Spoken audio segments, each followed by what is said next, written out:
WBCS officer বলেই তাদেরকে বদল করা হয়েছে কমিশনে ব্যাখ্যা দিয়েছে। দেখুন আজকে এই প্রমোটি যারা হয় WBCS প্রমোটি তো তারা সেখানে তো একটা রাজ্য সরকারের প্রতি তো একটা অ্যালিজিয়েন্স থেকেই যায় এবং তাছাড়াও আজকে আমরা IPS অফিসার আমাদের সদ্য যারা DGP করা হয়েছিল রাজীব কুমার তাকেও সরানো হয়েছে।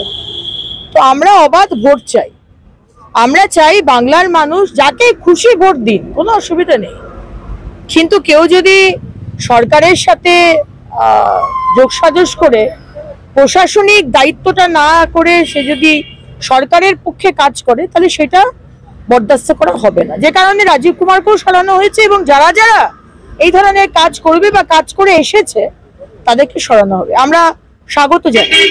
তৃণমূল কংগ্রেস বলছে এসব সরিয়ে টরিয়ে কোনো লাভ হবে না, ভয় দেখিয়ে কোনো লাভ নেই, বাংলা টার্গেট বলেই এসব করা হচ্ছে।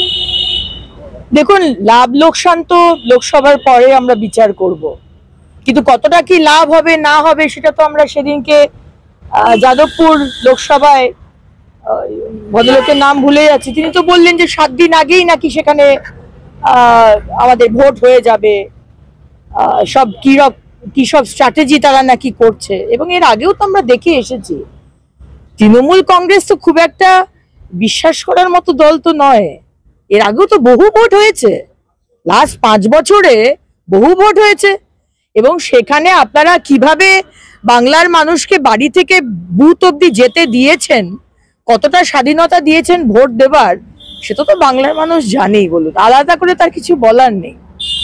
মুর্শিদাবাদে আজকে আবার বল ভেবে খেলতে গিয়ে এক শিশু আহত হয়েছে, বোমার বন্দুকের আবার সেই ভোটের আগেও দেখা যাচ্ছে হিংসা।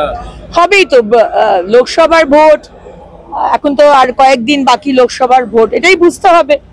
কারণ দেখুন আমাদের মুখ্যমন্ত্রী আমাদেরকে ইন্ডাস্ট্রি দিয়েছেন, আপনারাই বলেন যে ইন্ডাস্ট্রি নেই, এই তো সেদিনকেও আমাদের সদ্য জয়েন করেছেন রচনা ব্যানার্জি, তিনি তো বললেন কি ধোঁয়ার কালো আকাশ হয়ে গেছে নাকি, জানি না উনি কোন চশমা চোখে দিয়ে দেখেন। তো আমাদের ইন্ডাস্ট্রি বলতে তো এখন দেখুন বিয়ার লটারি, 25 টাকার পাউচ আর এই বোমের তাতে আমাদের বাচ্চাগুলো যদি মরে তো তাতে কি আছে, আপনারা বেকার কমপ্লেন করেন, বাচ্চা মরবে, বুড়ো মরবে, সবাই মরবে, এটা হচ্ছে এগিয়ে বাংলার মডেল। মানে ইন্ডাস্ট্রি আসছে তো কিছু হবে, মৃত্যু হবে, ক্যাজুয়ালিটি হবে। দেখুন বাংলার মানুষ রেডি হয়ে রয়েছে, কবে ইলেকশনের ডেটটা, যবেই যেখানেই হয়েছে ইলেকশনের ডেট ঘোষণা, সে যাবে বুথে এবং সে পদ্ম ফুলে মারবে। এখানে কে প্রার্থী হলো দ্যাট ইজ নট ইম্পর্টেন্ট। আর একটা জিনিস বুঝবেন যে TMC আর বিজেপি এদের মধ্যে হচ্ছে ওই ছোটবেলার খরগোশ আর কচ্ছপের যে গল্পটা পড়েছিলাম না আমরা, মুখ্যমন্ত্রী হচ্ছে খরগোশ, লাফিয়ে সব করে দিলেন, আলটিমেটলি তো slow and steady wins the race, BJP will win the race. একটু ধৈর্য ধরুন, ভালো ক্যান্ডিডেট আসছে, স্বচ্ছ ক্যান্ডিডেট আসছে, বাংলার মানুষ যাকে বিশ্বাস করবে, যার উপর ভরসা করবে।